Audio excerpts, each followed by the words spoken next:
Hey folks, Ryan here from You Can Get a Car. Quick Tuesday tip when you're looking at a used car. Sometimes you're wondering, is this car undercoated? I'm going to show you a couple of places that you can look. That way you'll know and you don't have to rely on information from somebody who may or may not know or tell you what you want to hear.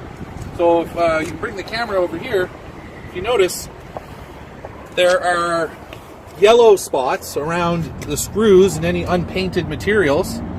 And also on the bottom of the door, it looks like dirt. It's not dirt. That actually is undercoating. You notice it here as well. It's easy to see on this car. By the way, this is a 2015 Mitsubishi Lancer Rally Art, which is for sale. If you'd like to come down and see it, call us and make an appointment. Also, just another place where you can look. You notice, this has been Tip Tuesday with Ryan from You Can Get a Car.